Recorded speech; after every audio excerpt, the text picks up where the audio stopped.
Hi everyone, আসসালামু আলাইকুম। আশা করি সবাই ভালো আছেন। কিন্তু আমি কয়েকটা দিন ভালো নেই, একটু অসুস্থ, তাই আপনাদের মাঝে ভিডিও দিতে পারতেছি না। সবার কাছে অনেক অনেক সরি। তো আমি এখন আজকে বেগুন দিয়ে আলু রান্না করব পাঙাশ মাছ দিয়ে। প্রথমে আমি এই মাছের গায়ে হলুদ মরিচ লাগিয়ে ভালোভাবে এপিট ওপিট করে ভেজে নেব। তারপর আমি আজকে আপনাদেরকে একটা কথা বলতে চাই। যারা যারা আমার চ্যানেলটি এখনও সাবস্ক্রাইব করে নেয়, প্লিজ আমার চ্যানেলটা সাবস্ক্রাইব করে আমার পাশে থাকবেন। আর যারা যারা আমার চ্যানেলটা সাবস্ক্রাইব করে রেখেছেন তাদেরকে তো অসংখ্য ধন্যবাদ। তো আমি এখানে পেঁয়াজ কুচি দিয়ে দিয়েছি। গরম তেলের ভিতর পেঁয়াজ কুচি দিয়ে আমি একটু হালকা ব্রাউন করে ভেজে নেব। ভেজে আমি আমার বাকি মশলাগুলো দিয়ে দিব। যেহেতু আমি এখানে কাঁচা মরিচ দিয়ে রান্নাটা করব আজকে, তাই আমি এখানে একটু পেঁয়াজটা ভাজতে দিয়ে আমি একটু কাঁচা মরিচটা থেতো করে নিচ্ছি। যেহেতু আমার বাটতে একদম ভালো লাগে না, আর ব্লেন্ডটার নামাবো অনেক ঝামেলা, তাই আমি এখানে একটু থেতো করে কাঁচামরিচ দিয়ে দিয়েছি, রসুন আর কাঁচামরিচ। তো দিয়ে আমি একটু ভেজে নেব। আর যারা যারা এখন পর্যন্ত আমার চ্যানেলটা সাবস্ক্রাইব করেনি, সবাই একটু আমার চ্যানেলটা সাবস্ক্রাইব করে আমার পাশে থাকবেন। সবাইকে অনেক অনেক থ্যাংক ইউ যারা যারা অলরেডি আমার চ্যানেলটা সাবস্ক্রাইব করে রেখেছেন।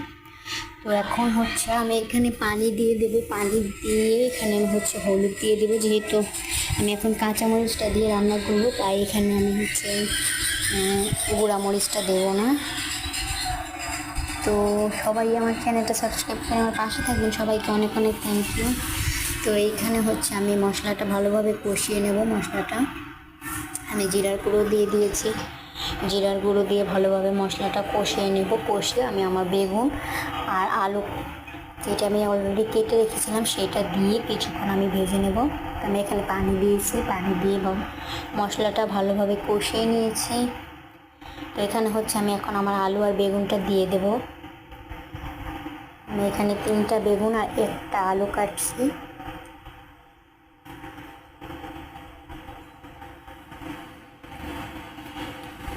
তো এটা ভালোভাবে একটু কষিয়ে নিতে হবে। তো সবাই একটু আমার চ্যানেলটা সাবস্ক্রাইব করবেন। আর আমার ভিডিওটা কেমন হয়েছে প্লিজ আমাকে কমেন্ট করে জানাবেন।